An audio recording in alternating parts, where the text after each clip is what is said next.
राधे राधे भक्तों, सभी भक्तगणों को मेरा सादर नमस्कार।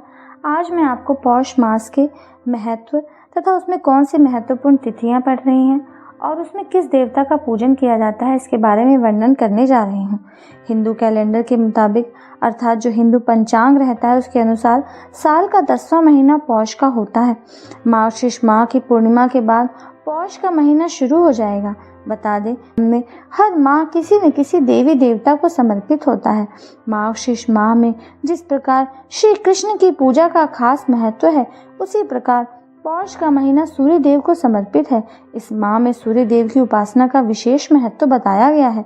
अगर कोई सुबह जल्दी उठकर स्नान करे, तांबे के पात्र में जल ले, उसमें लाल चंदन या कुमकुम, लाल फूल डालकर मंत्रों के साथ जप करते हुए वह जल सूरज भगवान को अर्पित करता है, तो इतना ही मात्र कर लेने से उसे पौष मास में असंख्य फलों की प्राप्ति होती है। आइए जानते हैं कि पौष मास का नाम पौष क्यों पड़ा।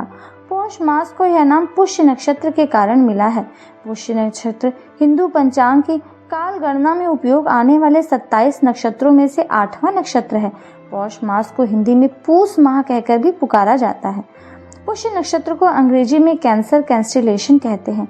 कई ग्रंथों में पुष्य नक्षत्र का नाम तिष्य बताया गया है। भगवान राम के भाई भरत इसी नक्षत्र के अंतर्गत आते हैं।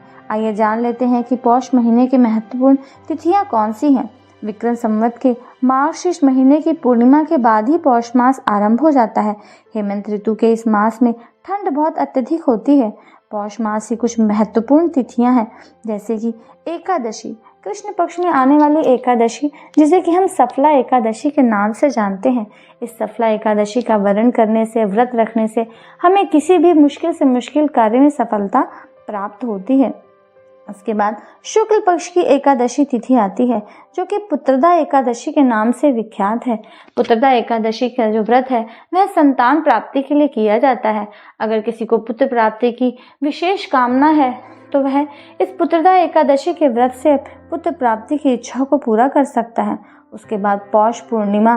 पौष पूर्णिमा का अपने आप में ही बहुत अत्यधिक महत्व है। इसके बाद आप पौष में आने वाले प्रत्येक रविवार को व्रत कर सकते हैं।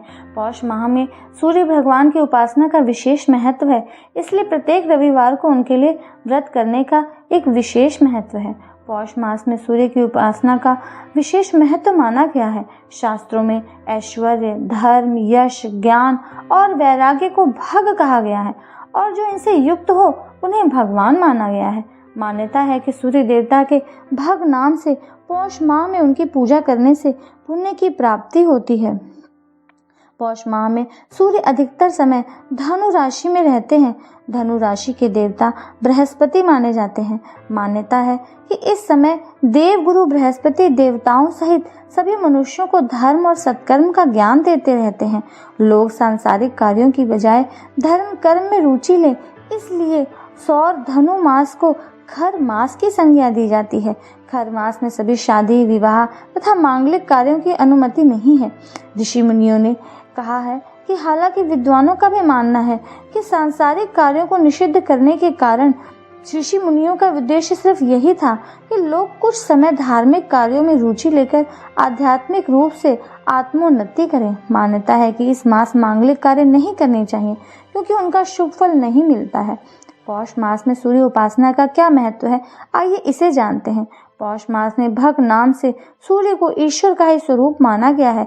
धार्मिक मान्यताओं के अनुसार इस महीने अच्छे स्वास्थ्य और मान सम्मान की प्राप्ति के लिए भगवान सूर्य नारायण की पूजा का विधान है। इस महीने सूर्य देवता को अर्घ्य दिया जाता है और उपवास रखा जाता है। कुछ पुराणों में पौष मास के प्रत्येक रविवार को तांबे के पात्र में शुद्ध जल, लाल चंदन, लाल रंग के पुष्प डालकर भगवान विष्णु के मंत्रों का जाप करते हुए सूर्य देव को अर्घ्य देने की मान्यता है। इस मास प्रत्येक रविवार व्रत उपवास रखने और तिल चावल की खिचड़ी का भोग लगाने से मनुष्य तेजस्वी बनता है। इस प्रकार से भक्तों, मैंने आपको पौष मास का महत्व तथा उसमें की जाने वाली सूर्य उपासना के बारे में बताया। अब अपनी अगली वीडियो में मैं आपको सूर्य देवता के व्रत किस प्रकार किए जाएंगे तथा उसका रविवार का व्रत आपको कैसे करना है उसके बारे में वर्णन करूंगी। तब तक के लिए नमस्कार। राधे राधे।